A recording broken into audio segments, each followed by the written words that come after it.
Okay. Hello, welcome, loves. This is Rewilding Wellness Wednesdays. I am Dr. Kristy Vanacore, and I'm so excited to be here today for a very, very special episode where we are going to be having a beautiful conversation that has been stirring in our hearts for quite some time, a remembering of the real medicine. And I'm going to be joined today by my beautiful, beloved soul sister, Priestess Jenni Shanti. And we're going to have a conversation about how the wellness world has become crowded with noise and trends and imitation. And yet, underneath it all, this ancient pulse of truth remains. So Jenni and I want to return to that pulse. And so we want to have a beautiful conversation about everything from integrity to lineage and the real sacred responsibility of being in service. And this conversation is not meant to be one of judgment. It's really about divine remembrance, because the wellness world does not need more noise. It doesn't need more judgments and opinions. It needs rootedness. So we're going to talk about heart from the heart, devotion from a place of devotion. And our intention together is to rekindle this fire of authenticity, this medicine that can't be bought, can't be sold, can't be branded. It can only be fully embodied and lived. So that's what we're here to do tonight. This is Rewilding Wellness Wednesdays, a podcast, yes, but more than that, it's a community, a gathering place, and a movement. Here we come together each week to remember what it really means to be well in body, mind, spirit, and soul. This is a space to listen and to learn and to ask questions, a place where ancient wisdom and modern science meet, and where we stop trying to fix ourselves and instead begin remembering who we truly are. Each week we gather not for information, but for transformation, for connection, for the medicine of story, movement, silence, song, and community. Because rewilding wellness isn't something we're meant to do alone. It's something we do together. So I am Dr. Kristy. I am a medicine woman, author, lyricist, ceremonialist, prominent trailblazer is what they tell me, offering a different but essential approach known as rewilding wellness for adults, children, teens, families, utilizing a beautiful integration of ancient and enduring wisdom, multidimensional and bioquantum practices for holistic healing and thriving. After witnessing the staggering rates of chronic illness in adults and children, and the ineffective and disempowering practices of traditional medical care, I recognize my life's mission to bring the health and wellness industries back to their roots and to reconnect people with their innate self-healing capacities. For over 2 decades, I've integrated mind, body, and spirit, and honoring the truth that we are vibrational beings and that healing can only be birthed from the union of science and soul. I am here to take your hand, to light the way as you remember your roots, rekindle your instincts, and reclaim your sovereignty. So that is who I am. That is why we are here. And again, I am so excited. I'm bursting. I really am. This feels amazing to be here with my beautiful soul sister, Priestess Jenni Shanti. So, Jenni, I could never find the right words to introduce you properly. Please tell this community a little bit about you and whatever you feel called to share about your beautiful, authentic medicine in the world. Thank you so much, my beautiful sister. Thank you for this invitation to be here with you and to have such a sacred conversation about all the magic things. I am Priestess Jenni Shanti, and it's a beautiful question and often a difficult question for me to answer. Tell me more about yourself, and you're this medicine you walk with. And so anyone who really knows me knows that it's very difficult for me to subscribe to labels, to put myself in a category or a box.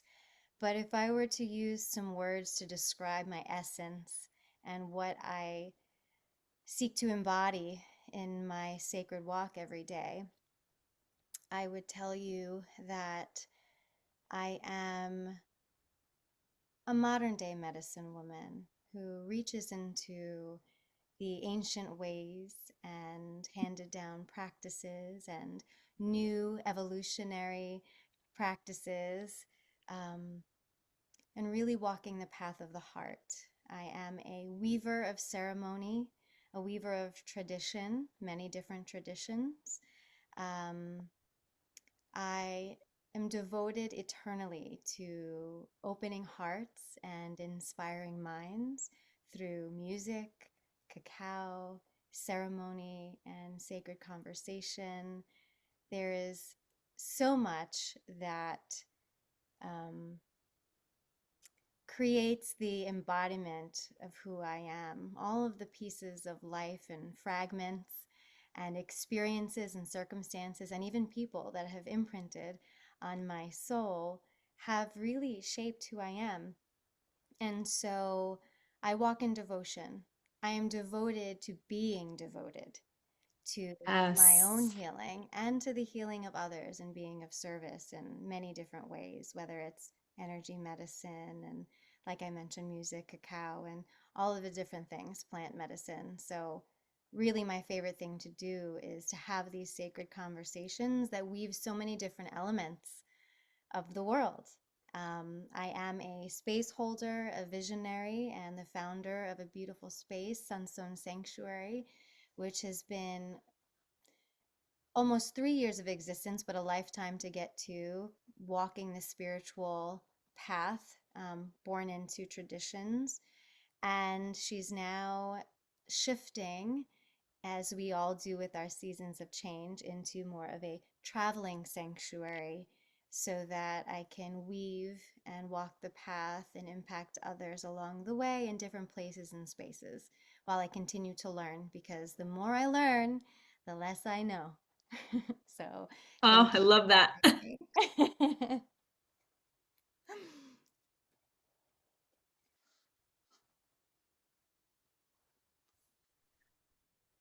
So, oh my gosh, thank you so much. And it's so true, right? That question of like, tell me about yourself. Even when I do my little intro, right, for these podcasts, it's sort of like, okay, I have to do this intro. I have to say something about myself. But it's very difficult, right? To use words or labels. And, again, this is why we're here, right? To talk about how sometimes these words, these labels can not only be disingenuous, but can even become dangerous, So, yeah. And this weaver, right? I love how you're describing, being a weaver of the traditions and the lineages that you walk and different ways that you bring your gifts and your medicine into the world is so, so beautiful.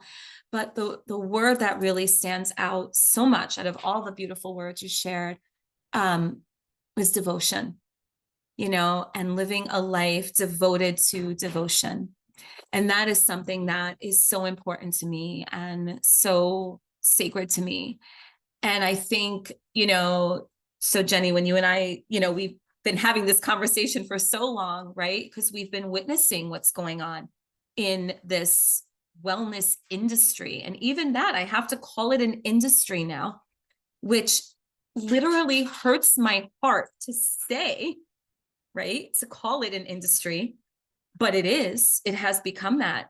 And what's missing is the sacredness and the reverence and this idea of devotion, And so, I know, obviously that's where we're so drawn to each other, where we walk this path together, because we do walk it, in devotion, but it's really challenging at times to do that authentically when we're immersed in this world that, again, it's this industry that profits from pain, right? I see this day in and day out. There's a profit from pain instead of helping people to be in it, to alchemize it, to move with it, to see the wisdom in the wounds, right?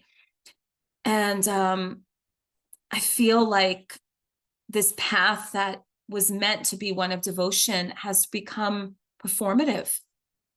And instead of living a life of daily practice to whatever, whatever it is, but it's become performative rather than a practice. Words like energy are thrown around, trauma thrown around, alignment thrown around, and they're used as marketing tools, instead of sacred teachings.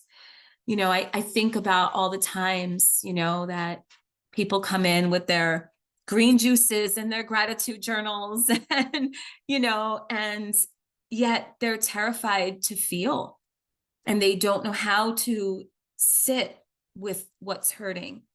And they've been to practitioners who teach them all of these glamorous practices that they don't know how to embody. They don't know how to ground in their own body. First of all, they don't know how to feel. They don't know how to be. And wellness very quickly becomes another mask that they wear, right? So, it's treating symptoms, it's disconnection, it's just kind of a fancier form of detachment. So I see this day in and day out in my practice. I see this day in and day out, even as a participant in circles and community experiences, more spiritual experiences where, that devotion isn't there, you know? Um, and it's very challenging. It's very challenging because, as a wellness practitioner, right? We're sort of lumped in the category with these people, right? Oh, spiritual practice. It's like lumped into one big place. And it's very difficult to be a part of that, I find. I don't want to be a trend, right? We don't want this to be another trend. We don't want this to be, about consumption and throwing more at people, right? We want to come back to the reverence. So yeah, tell me, I guess I would love to hear your experience. You hold, and I have been so privileged to participate and receive your medicine in so many different forms, in so many different ways, in your sanctuary, out of your sanctuary, right? What do you see? What are you noticing about kind of this dilution of the medicine and the loss of the devotion? What are you seeing? Well, you've said so many beautiful and impactful things. And so while I want to answer that question, I want to take a moment to just touch base and reflect on some of the things that I heard you say. And I'm going to ask you again. You said glamorous. What were you Mm. saying? What was glamorized again? Just this idea of spirituality, Okay. right? People think it's this, yeah, the glitz and the glamour, the crystals and the bowls and the cacao, right? It Mhm. seems like these fancy, trendy, glamorous things to do. So I'm going to start there. Yeah. So what I've seen, and it's interesting, we've all somehow found this path that we're walking. Those that are facilitators of healing and guidance. Let's just use those terms. I'm comfortable with Yeah. those terms. Yeah. You, someone else, they might be comfortable with the term being a healer or a practitioner. For me, it's a facilitator of healing and guidance. Yeah. Um, this path, I was born into this path. So when you ask me for my opinion and what I'm seeing it from a lens during a time when doing yoga was kind of unheard of. It was like yoga. These are the crunchy people that just came out of, the 60s and, are driving up to Kripalu or, going to Phoenix Rising or the ashrams. And that was the only access right? It wasn't Right. a yoga studio or a crystal store or a holistic botanica, you know, on every corner. Now, I love and have a deep appreciation for how accessible now this spirituality, we'll use that term for a moment because I want to go to that, has become. The wellness and spirituality, to the ability to nurture our bodies, our souls, our minds, our spirits, um, is more accessible in terms of our physical environment and radius, right? We can find our tools, which is beautiful. But like any other industry, you know, from the beginning of time, it was the medicine man, right? And then it was the doctor of the village. Then you had the shoe shiner and the lawyer and the chef and, you know, all of the people that specialized, that had their gift, their sacred offering, whatever that looks like.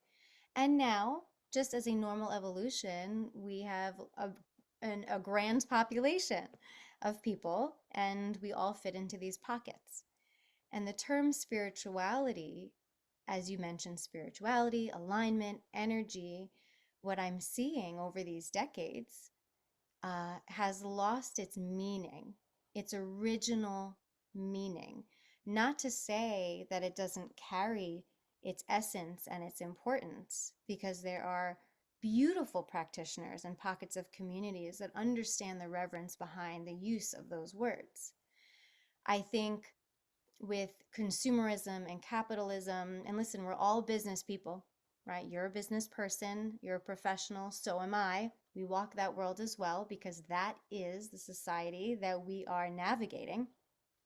How do we do so with reverence and respect for the medicine, and the medicine being whatever, whichever is your medicine, because everyone's medicine is different. Even the comedians, their medicine is laughter and humor. That is their medicine. So it's all a medicine.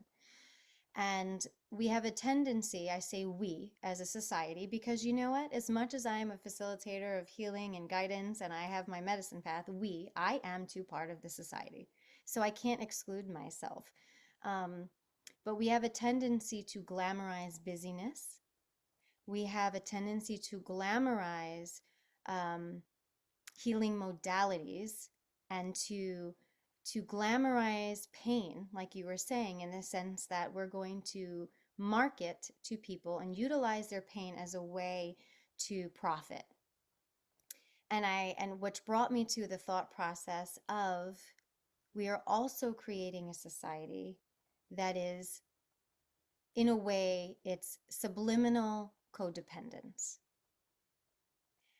And that gives me the goosebumps to say. That gave me the goosebumps to hear. Yeah. Yeah. Because when you are a person who serves in whatever capacity, and your life is in devotion to the healing of self and others, the distinguishing factor are those that seek to create a codependent relationship with their community and clients. They're creating codependency versus a desire for true connection.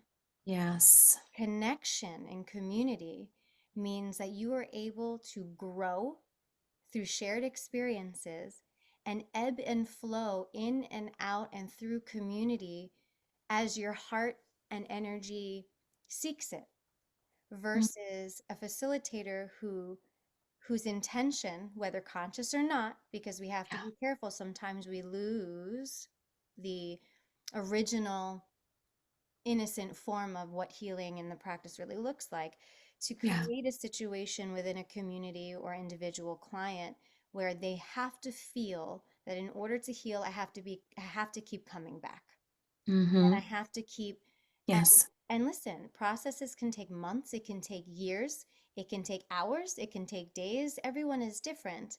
But I think ultimately the distinguishing factor is, how can I help this person just find the guidance, find the wisdom that they already innately hold within themselves, Yes. so that eventually the connection becomes a little different, and that they can walk their path and see more clearly without the attachment of codependency. And that, Mm, I think, is the subliminal field of energy that we are yes. witnessing within the quote unquote wellness and healing industry Yeah. that really causes uh, disheartening and lack of trust Yes. and all of the things that you were expressing. So that's what I'm seeing. That is Yeah. what is very difficult to process and digest and to navigate now that the world is bigger and we're evolving with AI, artificial Yeah. intelligence, which I think is beautiful in many ways and very destructive in other ways. And so I like to Yeah. refer to the AI I refer to as ancient intelligence. Yes. And if we're going to use AI, artificial intelligence, let's use it to resurrect the ways of the old. Let's use it to Mm, evolve in a yeah. way that is conducive to the healing of the whole and that nourishes each person and that nourishes the earth who sustains us so that we can continue to evolve in every way, shape, and form. Yeah. That was a bit of a mouthful, but I hope I I loved it. And I jotted a couple of things down because it was all, again, you said so many things that were not just beautiful, but really important, really, really important.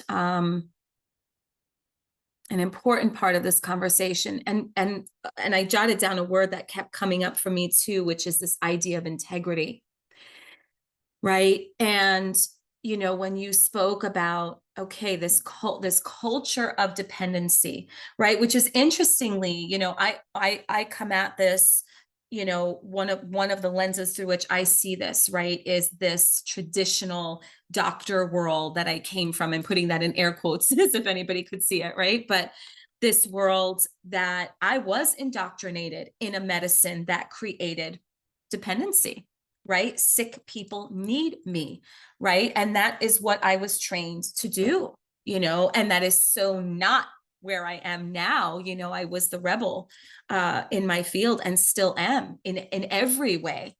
Um, but this culture of dependency, ironically, the world of holistic medicine, alternative medicine, more kind of spiritual infused medicine was started as the antidote to traditional allopathic medicine, which was a culture of dependency. And yet, where are we? We have quote unquote Reiki masters, right? And I'll explain why I'm putting that in quotes in a moment. But we have people identifying as Reiki masters who are having their clients come in, 1 to 3 times a week for sessions for these practitioners, these masters, to move people's energy. Well, everybody is a master of their own energy, right? We are self healers. We have an inner physician. We have everything we need inside of us. And so the integrity, I think, gets lost when there's this communication of, you need me. I am here as a master of you, right? I am here. In a sense, there's a lot of control also. And I have seen countless, countless, and it's terrible to even say this, but it's true. Countless individuals through my almost 30 years now in practice who have been harmed by the very people that claim to be helping. Right? I always say, we have a problem when the help is what's hurting. Right? So, that was coming through when you were speaking about that, this culture of dependency, this situation where we are completely, denying the essence of who we are, the divinity of who we are, the self-healing capacities of who we are. And oftentimes it's in service of ego. It's in service of profit. And again, like you said, you and I, we have businesses, right? We have chosen to share our medicine in the world in such a way that there is a part of it that is a business. This, by the way, this took me years to be okay with. I struggled with this. My husband used to tease me And he used to say, God, Kristy, we're going to be poor all the time because you will never charge anyone. He used to say this when I was in grad school, and, and I was racking up debt, upon debt, being in a 7-year doctoral program, right? And busting my ass to work and do all the things. And he's like, God, we're never gonna have money. You're never gonna charge people. And I used to say, yeah, I can't charge people for this. I had a really hard time with that. A really hard time with this being a business because I was worried about the integrity.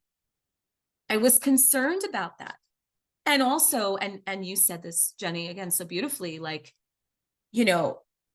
yes, we both have studied, we both have degrees, we both have credentials that together could line a football field. But at the end of the day, you and I are authentic carriers of a lineage of people, right? Who walked before us.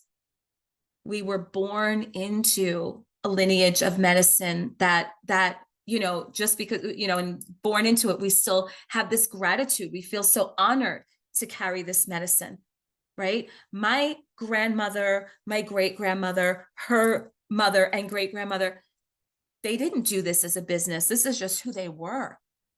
They were the medicine women of their village. It's just who they were. I grew up walking around my house, pouring oil over people's heads who were sick and wrapping medicine bundles and pulling weeds out from the cracks in the sidewalks, to weave together medicine. And I didn't even fully know what I was doing, but I knew what I was doing, right? But I didn't call it a name.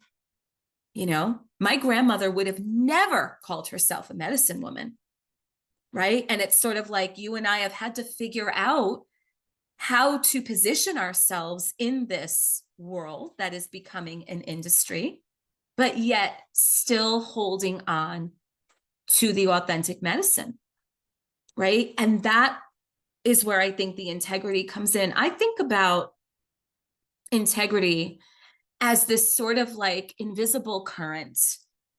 This is how I see it. It's like this invisible current that really determines whether what we share is healing or harming, and it's not about perfection. It's not about anything other than being in alignment and being authentic, right? And I check myself endlessly. Am I sharing from my heart? Has my ego trickled in? And listen, the answer to that question has been at times, yes. Yes, there is ego here. And that's okay. That doesn't make me a bad person. But the process of asking the question, keeping myself in check, that checks and balance, owning when ego has trickled in. Listen, we're human. We're human. We're not beyond human. Ego is a part of our human experience. But it's when we're not asking the question, when we're not checking in, when we're not owning the fact that ego has trickled in. I can remember, this story is coming to me now. When I was offered to kind of mass market, if you will, my wellness program, my rewilding wellness program. And this person, I won't get into who it is, but this person wanted me to create sort of these modules to create this certification program, And I have to tell you, initially, I was like, oh, okay, that's cool. I could reach more people, right? That's what I want to do. I'm commissioned in this life to do this work. I want to do it. And I felt this pressure to scale my business, right? To take this and make it a program, right? To make it this prescription, to make it these modules. And it was obvious to me that, that my ego was feeling something about this. And I had to sit with it. I had to take a step back. And it was one of these situations where it's like, okay, I need this answer by Friday because I'm going to get you in this place and in this program, and I have 27 billion subscribers who are going to subscribe to you, and you're going to get all these royalties. I mean, I was promised the sun, moon, and stars. And again, for a minute, the ego's like, oh, this is cool. Someone noticed this, right? And someone sees the value in this. And look, I have worked really hard to create something, right? As you say, a weaver, right? Like you, right? We weave in all, again, the lineage that's in our blood, the lineages that we have been so grateful to apprentice in, medicine that we've learned and studied, and we weave it together. And that is work. And that is energy and effort. So yeah, for a minute there, I'm like, wow, this is really cool that somebody sees that and values it. But when I tell you, every bone in my body revolted. When I sat with it, I mean, I'm just getting full body chills as I'm even sharing this story. And I have to tell you, I was angry at first. I'm like, I don't want this to be a no. Like, I was angry, like that I was getting this clear answer of no. Right. And I had to listen. I had to honor that no. And the interesting thing happened is that when I made the decision, and that meant, again, turning away money, which I'm trying to put food on the table for my family. We're a working blue collar, middle class family, like hard, I have to hustle at times, right? To pay the bills and pay tuition and all the things. So it was very difficult at first. Again, turning away money, turning away potential profit. I had to listen. But the interesting thing is that staying in that integrity, listening to my truth, ended up opening more doors, different doors that did not lead to as many profits, not financially anyway, right? And so again, I feel like integrity, right? When we think about, it's like priceless, right? The price, the beauty of integrity, it's choosing resonance over, for me, I had to choose resonance over recognition, right? Not to be recognized. I had to make sure that the energy that I was embodying matched my words, and my words matching that energy, and if I'm teaching grounding, I need to be walking barefoot on the earth, right? I say this all the time, right? If I'm teaching embodiment, I have to embody this medicine that I teach, that I share, that I carry. It's a lived vibration, integrity. And I again, that was coming through for me so clearly as you were talking about this idea of this codependency and the shifts in the world, and what you're trying so hard to stay true to for yourself, and it's this idea of integrity. What are your thoughts about integrity, and like how have you found ways to stay true to yourself in this this world, like you said, of consumption, and this industry, and the hustle, and the visibility over the depth? Like, where do you go to stay true? Well, there's so much there. And again, I'm going to return to the beginning where you started, because there's some beautiful nuggets and things that I would like to just clarify before I get to the integrity question.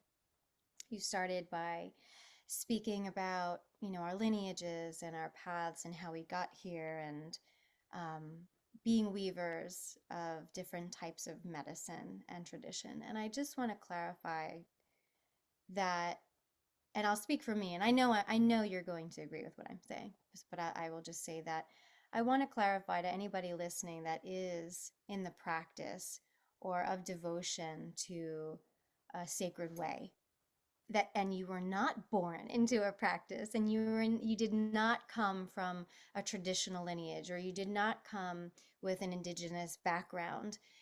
What is being said and expressed is not a way to dismantle or discredit your studies, your passions, your desires for growth, and your ability to be nurturing and your ability to facilitate healing and to walk a sacred path. And I say that because I know so many beautiful hearts and people that had an amazingly expansive moment, you know, in their 30s, maybe even their 40s. Who knows? Maybe they spent a whole lifetime and woke up at 60. And all of a sudden, that is when divine intervention played a role. And they realized and they awoke into their purpose, which could very well have been the medicine path. That's what I like to call it, whatever your medicine is. I think and I believe firmly where that gets lost, because it doesn't matter who you're born from and through and what you carry and what stories you've been told. I think if you're going to share sacred lineages and sacred traditions, that you have to walk with that integrity in terms of handing down and passing down those lessons and the wisdom, because that is the way of the old, is storytelling. In a time before things could be captured, with the technology that we have, before things were written down and kept, in a library to reflect on, the wisdom was shared at a fire, in the jungle, wherever it was shared through generations of ancestral wisdom. So if you're going to walk that path, it must be met with integrity and as true to the story as you can keep it. As it gets passed down, things change, but the message, the heart message, stays the same. So I'm just clarifying that because there are so many beautiful people that are walking the sacred path, that hold medicine with such great integrity, and they have studied and have done the work. So with that being said, we're human. This is the world we've chosen this time around to incarnate and walk the path. So we are in devotion as we are connected to higher source, spirit, God, spirituality, universe, whatever that higher power is, as well as being rooted in our earthly bodies with our human beingness, which encompasses all of the things like ego and all of those human feelings and emotions attached to who we are as beings. And I too, in moments, have had to sit with ego, have had to sit with insecurity, have had to sit with my relationship to money and self-worth in the healing and spiritual community. And I think and I believe that our relationship to money is part of the problem.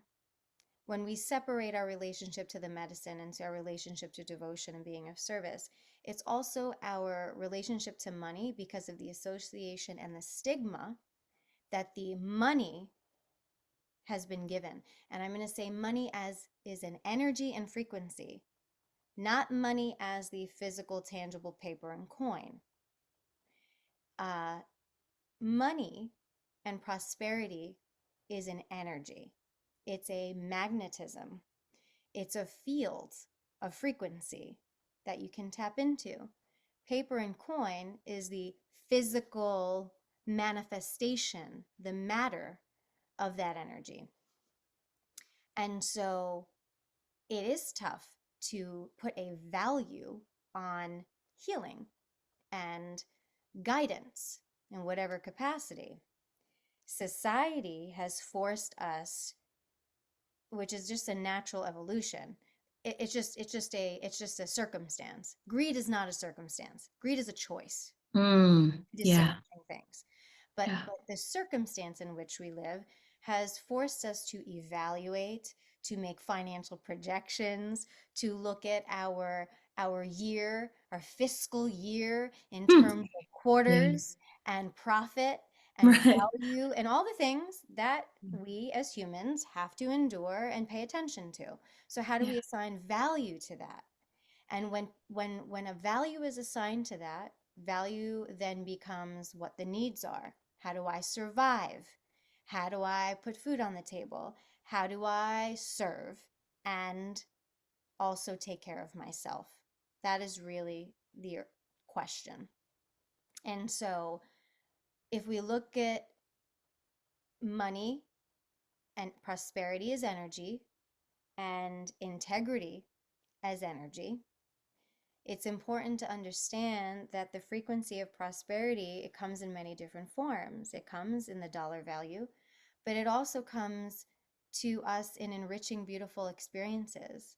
It comes to us with people that nourish our lives. It comes to us in the gifts that nature has to offer on a quiet walk, the wisdom that is whispered in the wind, the warmth of the sun on your face. These are all gifts of prosperity and abundance. And yes, the dollar and the coin does matter in this world. So the question then becomes, how do I walk in integrity while putting a value to the knowledge that I bring in order to serve? I think it is, I don't want to say easy because I think that would be a bit of an overstatement, but I think it would be fair to say that we could all put a fair value, a fair and just value on our services and be able to meet our needs in a multitude of different ways.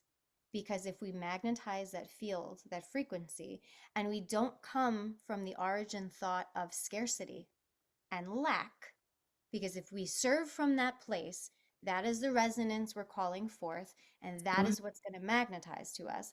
If we can just embody that, prosperity will come to us by way of how we are of devotion, how we give, how we serve.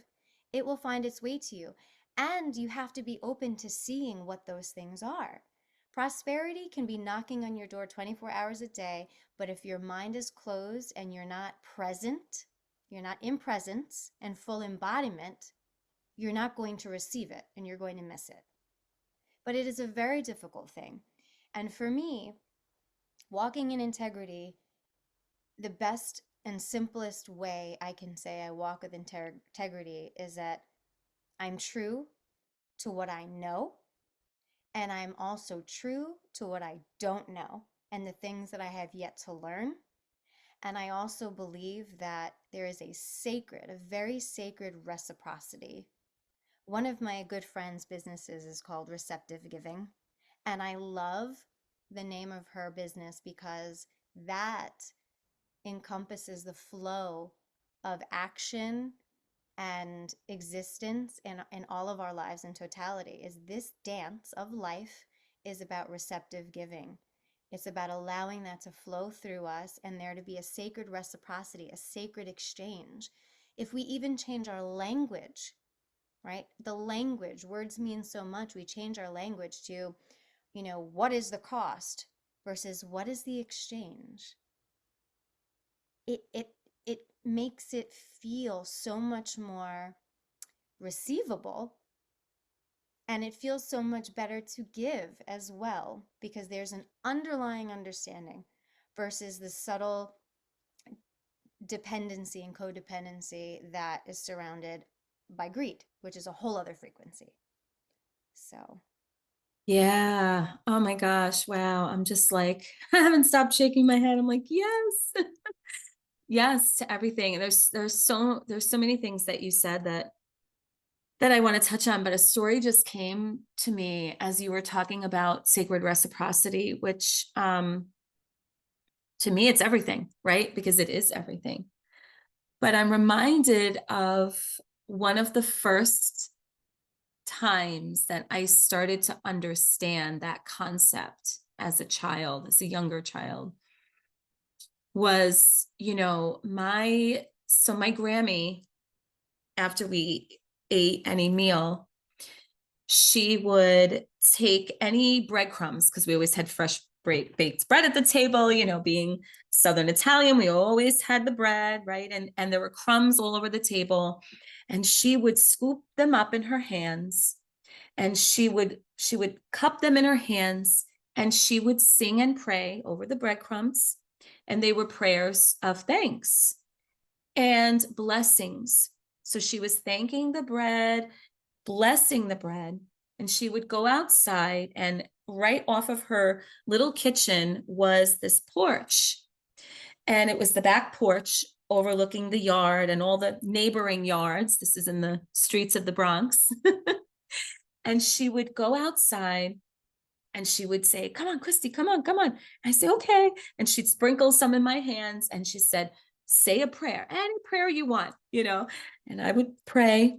I used to always say the Hail Mary, and I used to pray over them. She used to say it in Italian.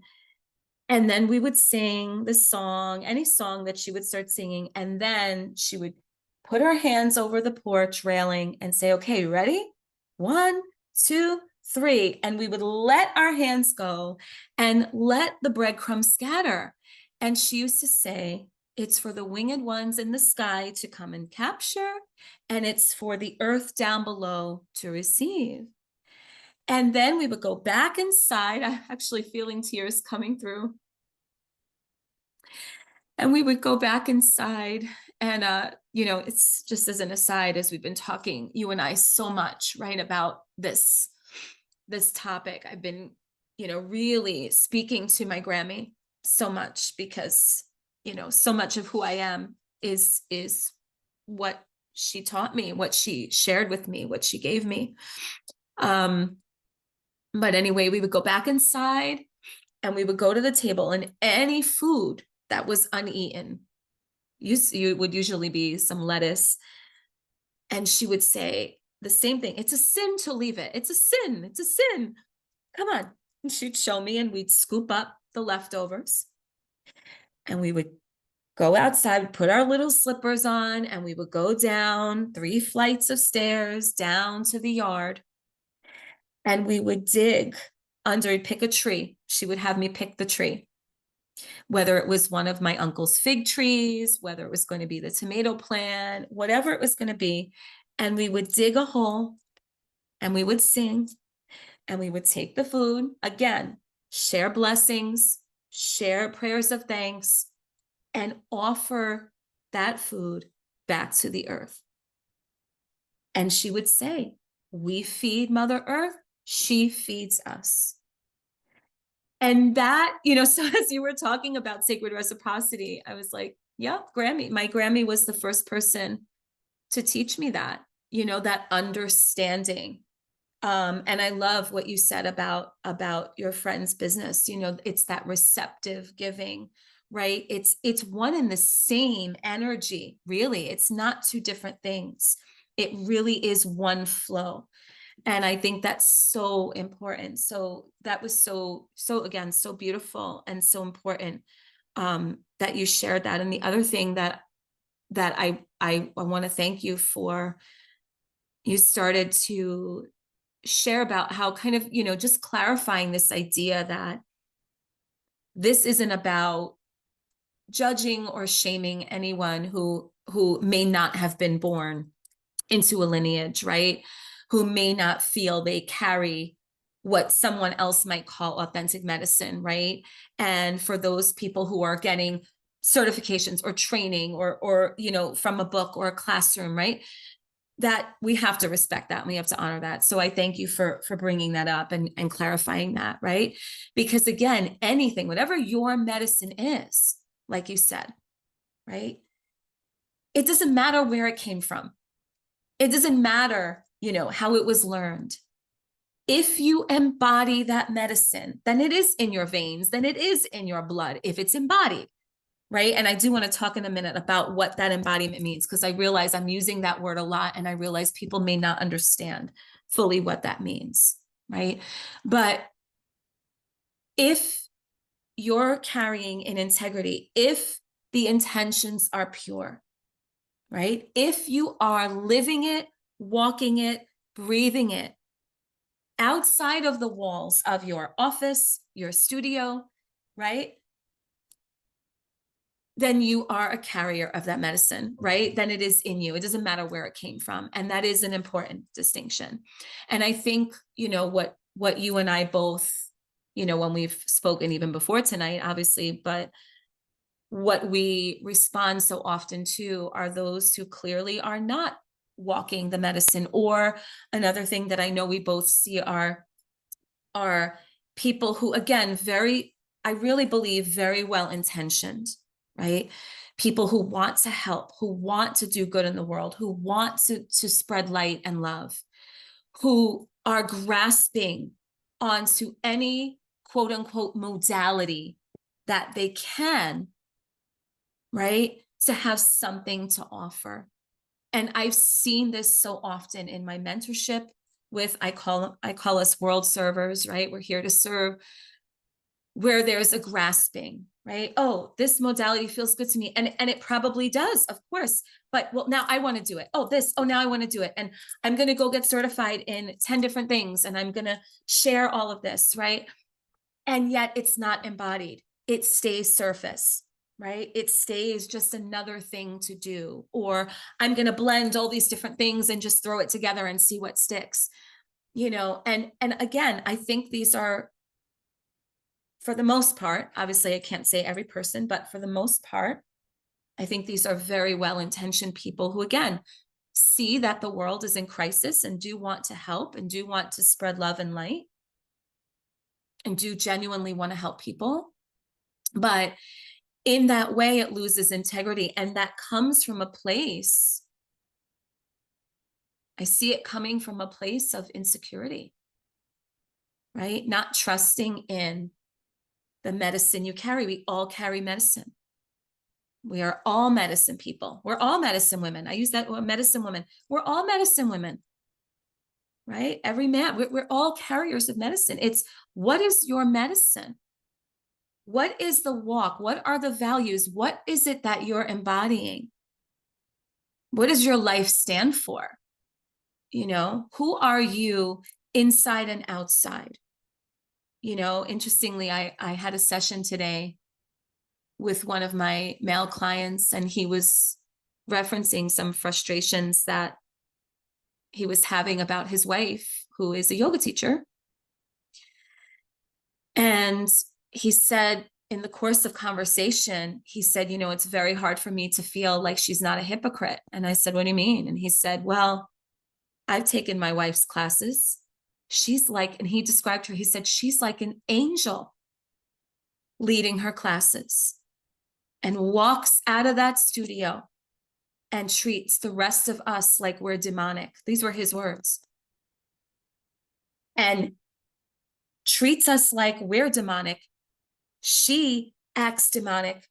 We don't know how, we, meaning him and his children, they have 4 children. We don't know how to resolve that. Who is she?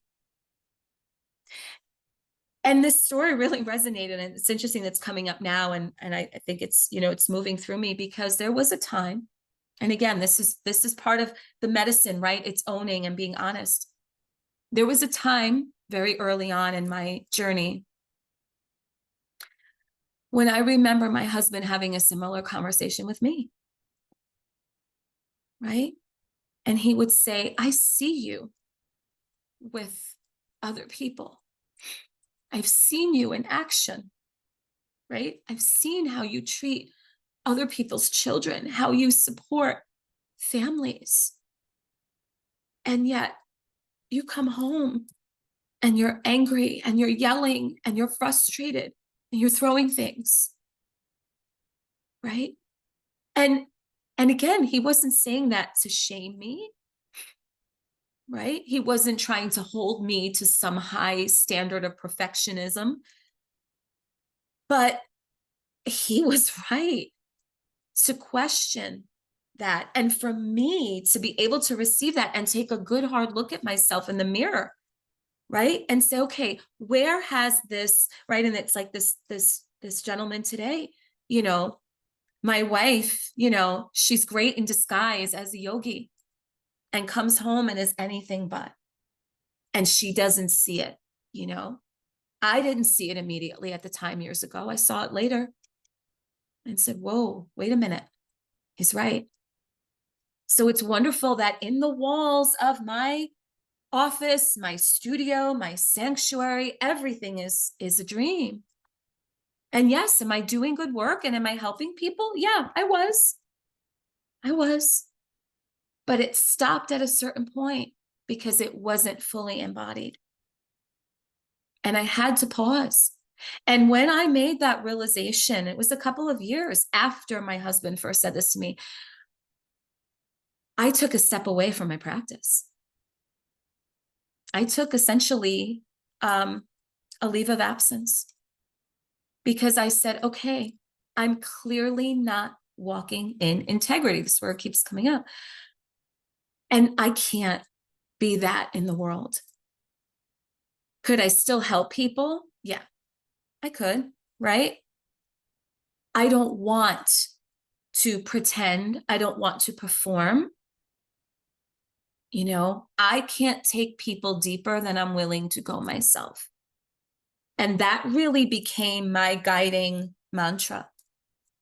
And that changed everything. I owe that to my husband. That changed everything.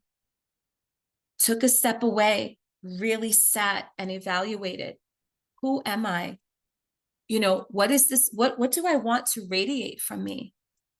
What is the legacy? This is something I ask myself every day as a mother. What is the legacy that I want to offer, right? For my children, you know, for their children. What do I want to stand for? I have, whatever the answer is, I have to walk that at all costs. And again, this isn't perfection. It's walking it at all costs and getting honest when I've stopped, getting honest when I've veered off path, and having the courage and the strength and the fortitude to say, okay, I have veered off path and that's okay, but I need to pause and get myself back before I'm in the presence of anybody else. Because people are trusting me, right? People are, and I take this so seriously. The trust that people place in me, coming to me for whatever support, guidance, teaching, whatever they call it, whatever it is to them, right? That they are trusting me with. How dare I offer them anything but embodiment and authenticity, right? So yeah, that just feels so powerful right now as this other layer of integrity, right? It's walking the talk. It's embodying it from a place of purity, not perfection. It's just about purity. So that's just coming through so strong for me right now. You know, and yes, go ahead. I would say the medicine of gratitude. Listening to you speak about your childhood and the breadcrumbs Mm, and the offering, the sacred offering. It's the medicine of gratitude. It doesn't yeah. matter what your walk is, what your study or practice is, what you're exploring, how you're navigating through the worlds of the healing arts.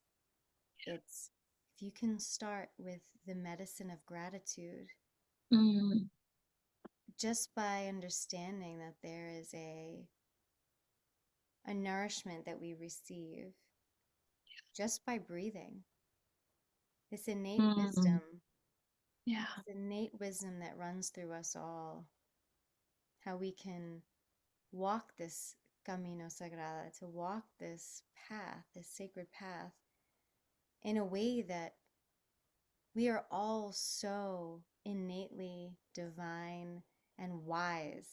Mm, We hold that wisdom within us. It's just about, I've been saying this lately, mm, it's not, sometimes it's about becoming, but I truly believe it's really about remembering.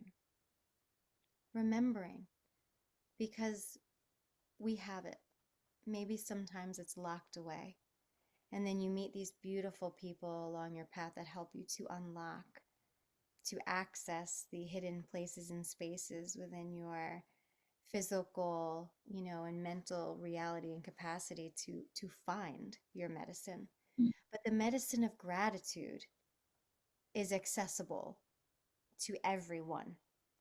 And if you can start there, right? We talk about embodiment and living and walking our walk. Start with the medicine of gratitude. Start by understanding that every moment of your day is a sacred ceremony. You wake up, you sleep all night and wake up breathing. And the seemingly mundane, routine types of things in your day, like taking a shower and brushing your teeth and, being in the kitchen and cooking and having your morning tea, coffee, cacao, whatever that is. And, you know, I'm gonna go out and say going to the bathroom. Oh, yeah. That is so, everything is sacred. So if you can embody just the medicine of gratitude in your everyday, even in the most difficult times, right? Sometimes it's hard to see through life circumstance and experience the brilliance of our challenges, which are, I am not saying are not brutal or painful or all the things, not invalidating the difficult and the discomforts, but being able to see the opportunities and the gifts that has to offer us on our paths and our endless quest for knowledge. And there are people that are not in the healing arts world and people that don't have a desire to tap into, uh, you know, the sacred ancient ways or traditions. And that too is a medicine because that's equilibrium. That is a divine balance of the world. We have the people that are meant to do what they're meant to do and meant to walk the path that they're walking. And we have the other people that are meant to do, to walk along the medicine path. And so, just like I always talk about, the light and the dark, not negative, positive, but, the light and the shadows, both are equally important. And both must be met with equal amounts of respect and reverence for one another. And I think that is just the underlying energy code and frequency that we're lacking in this existence of humanity is the respect and integrity for all things, Yes. for all things. And so I Yes. go back to the medicine of gratitude because I'm grateful that I can sit here with a beautiful cup of tea having this very higher consciousness Yeah. type of conversation with you. And Yeah. there are many people that can't. So I am in infinite and eternal gratitude for every moment, even the Yeah. difficult ones, for the wisdom that provides me. And I think those are the lessons, those are the teachings that we want to um, pass down to our children, to the generations, Mm. and that will help to rebuild this frequency and Mother Earth that sustains and nourishes us as a whole. Simple, simple medicine. Go back Simple to the medicine. simple medicine, returning to Yeah.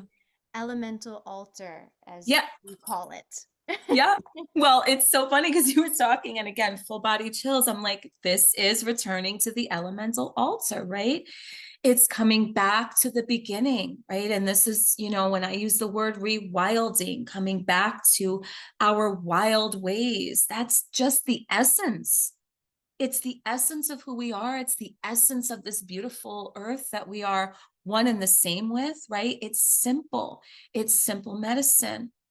And look what happens when we try to overcomplicate it. We dilute it, right? Ironically, the more we add to it, the more performative it becomes, the more modalities we integrate, the more fancy we make it. We're not contributing, we're diluting. Because the real medicine, again, I bring my Grammy. Grammy is with us tonight. I bring Grammy up. My Grammy praying over her Sunday gravy. My Grammy taught me how to sing while rolling meatballs in her kitchen on Sundays. That was when I first learned that I could sing, was singing with my Grammy, rolling meatballs.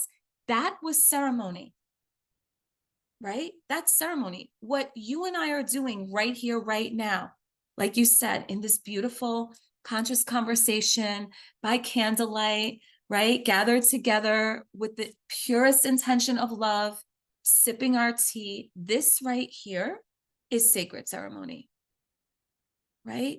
There's nothing fancy about it, right? We're two women, right? Two lineages, like one prayer, and we're just coming together to bring medicine back to its roots, back to what's real.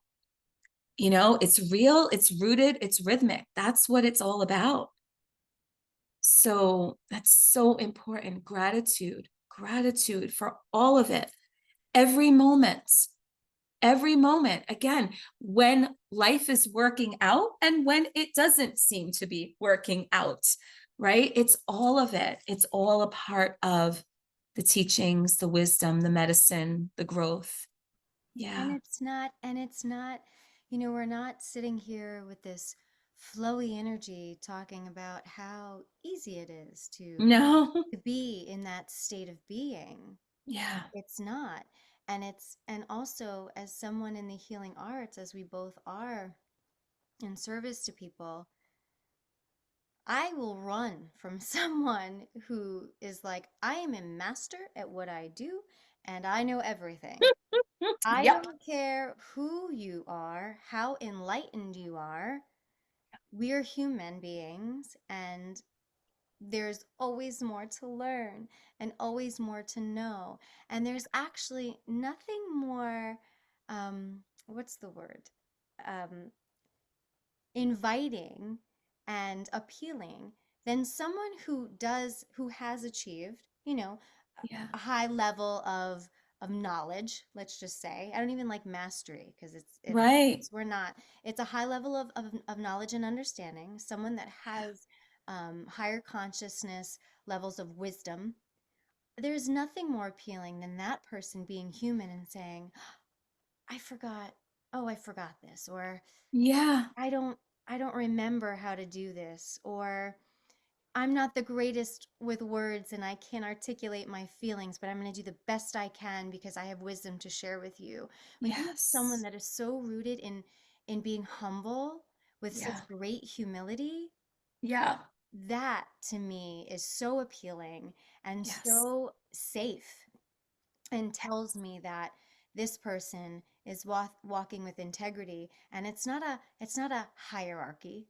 It's Right. not I am better than you, I Yeah. sit on a throne, or I'm above you. It's if you use the right language, like I Yeah. was speaking of before, and we go back to the sacred elemental altar, and we go back to the ways of the ancient and the traditional ways of, probably I'll say most cultures, because again, I don't know everything, and there are many cultures that are very different, is the council.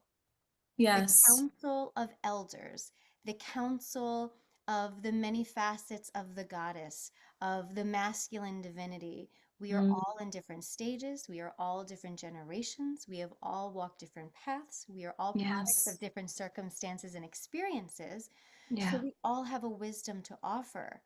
And if Yeah. we can just recognize that divinity or wisdom within one Yeah. another, that we all Yeah. have something sacred to share, how Yeah. much more could we learn? Mm. And how much more authentic could we be? And how much more integrity can we have if Right. we can just recognize that beauty and power and wisdom in other people? How much more rapidly, it makes me wonder, so I ponder, so I wonder, how much Yeah. more rapidly could we evolve as a Mm-hmm. human civilization if we Yeah. were all to embody that energy with one another, Mm. to respect the wisdom that we all carry, because we all are unique individuals. That's right. Doesn't mean you have to subscribe, doesn't mean Yeah. you have to agree. But if we can Right. all see the wisdom and respect the wisdom and be able to move through that in a way that is our most authentic Mm. form of being and self expression, how much more beauty could we bring to this world? And how much more nourishment could we bring to the younger generations that are looking at us? Because we, right now, we are the elders That's We will right. be. We may not be in our crondom or whatever you want to say now. We're getting there, right? You know, if we we're, were to look at age and logic as a we're defining getting there. factor, we're getting there. But eventually, this podcast, these stories, these sacred conversations are going to Yeah. be what's passed down and told to future generations. Yeah. So when people, and now I'm going to get a little Brooklyn, Yeah. Yeah. get a little get a little chiquita over here. I'm going to say, be very mindful with what comes out of your mouth. I'm gonna bring the 100%. attitude. I'm gonna bring the attitude because I wholly and fully believe in heart-centered communication. Yeah. We must be careful and mindful with our words and how we express ourselves and what we say. Not always going to be imperfect, Yeah. or not always going to be perfect, is what I meant to say, Yeah. because we are imperfect beings. But Yeah. again, going back to the medicine of gratitude, the medicine of integrity, the Yeah. medicine of humility and authenticity, Mm. that is the way. Yeah. That is the way. And it looks Yeah. different for everybody, but that's the way. Yeah. Yeah. It's so true. So true. So beautiful. We're getting Bronx and Brooklyn over here. And listen, nobody judge because that's where we're from. That's where we came from. We're going back So, to our roots, right? yeah, got to go back to the roots. Come We on. got to go back to our roots. But it's true. We have a responsibility. And that responsibility is to ourselves, to one another, to our communities, our families, our communities, the world, this earth, right? We have a responsibility. And it starts with each of us, again, kind of looking in the mirror, looking at how we're walking, listening to the words that we're speaking, listening to our hearts and our unmet needs and the wounds that we hold and that we've buried that activate ego, right? That cause us to grasp and hustle and reach for things and go beyond the simple to try to make things more complicated than they need to be, you know? So that is the way. That is the way forward. That is the way forward. I That was is just the going way to say, forward. the way forward. That's the way Absolutely. forward. Yeah. Yeah. And Yeah. I'm really grateful to be able to have this authentic conversation. And I'm sure it's going to, stifle some, and I'm sure it's going to kick up some thoughts and opinions. Um, and that's great. That's really great if it does. Yeah. Um, Yeah. Walking in purpose, walking with our message, and bringing it back, and being very conscientious and aware that we too we're part of this, That's right. and we're human. Yeah. We're trying to be our best selves. And for me, I am devoted to being devoted to that. Hopelessly devoted. I have that song. Should we start singing? Yeah. Hopelessly devoted. I love it. I love it. Jenni, this was amazing. And for you and I, it's always a to be continued, right? Because we will just continue these conversations, which again is important that we all need, we all need our teachers, our mentors, our guides, our sisterhood, our brotherhood. We need that community. We are not meant to do this work in the world alone. This work, meaning whatever the work is, whatever you're called to do. It doesn't have to be healing arts, as you said before, Jenni, right? We have to walk in community. We have to do it together the way our ancestors did, gathered around the fire, right? Of women, men of all ages and stages, learning from one another, recognizing, as you so beautifully said before, Jenni, that each of us has a beautiful gift to contribute. We each have a divine light to shine, right? And it's that light together. We are all these beautiful fractals of light shining together and radiating out into this world, and each one is needed. So we're meant to do this together. So for me, you know I love you. And I remain so grateful to walk beside you on this path of real rooted medicine, right? All of it, all of its messy, murky beautifulness, right? All of it. And I'm just so grateful to walk alongside you, to learn from you, to experience all of your gifts that inspire me beyond words. So anybody listening out there, find your people, love them hard, love yourself, be open to learning, be open to experiencing, but never, ever doubt the medicine that's already moving through you. That is so needed in this world. I love you too. Thank you so much for walking alongside me in this beautiful journey called life. I feel so grateful to have you as my chosen family and to be able to turn to you for guidance and to learn so much from you. We're always learning from one another. And I'm really glad we found each other. And I'm really grateful for what you've created. I'm grateful for the opportunities that have come to me and, the life that I'm creating. And yeah, find your people, find your tribe, love hard, live well, laugh often. We need more laughter and humor in the world. Yes. Laugh as much as you can. And Yeah. yeah, to be continued. I To love our be, conversations. me too. I'm so glad that we decided, like, hey, let's just record this, and we can talk endlessly, and I love that. So I can't wait till our next conversation. Mm. So I want to just, before we formally end, for all of you out there, I'd like to just kind of offer a very simple medicine, a simple blessing. So whatever it is that you might be doing as you're listening to this episode, if you can, just create an intentional pause, step away from whatever is in your hands, whatever is around you. Just take a moment to feel your feet on the earth, feel your crown rising to the sky. Maybe bring one hand to your heart, one hand to your center, to the core of your being. Take a breath. Feel that life force energy moving through you. There's your medicine. Breathe. Breathe.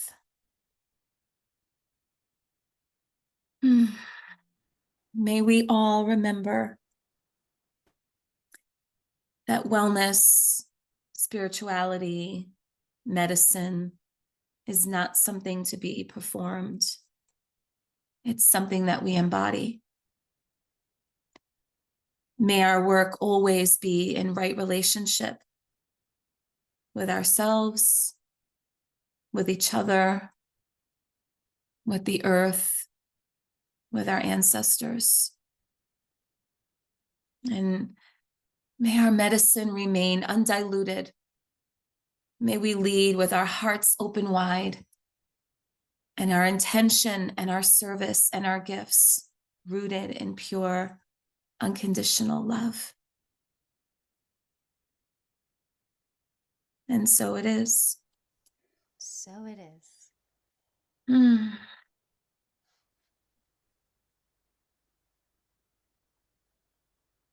Thank you, my soul sister. And thank all of you who are listening. And as I always say, please reach out with questions, with comments, with feedback. I'll be posting ways of reaching out to Jenni, ways of reaching out to me. Let's keep this conversation going. Have a beautiful and blessed day.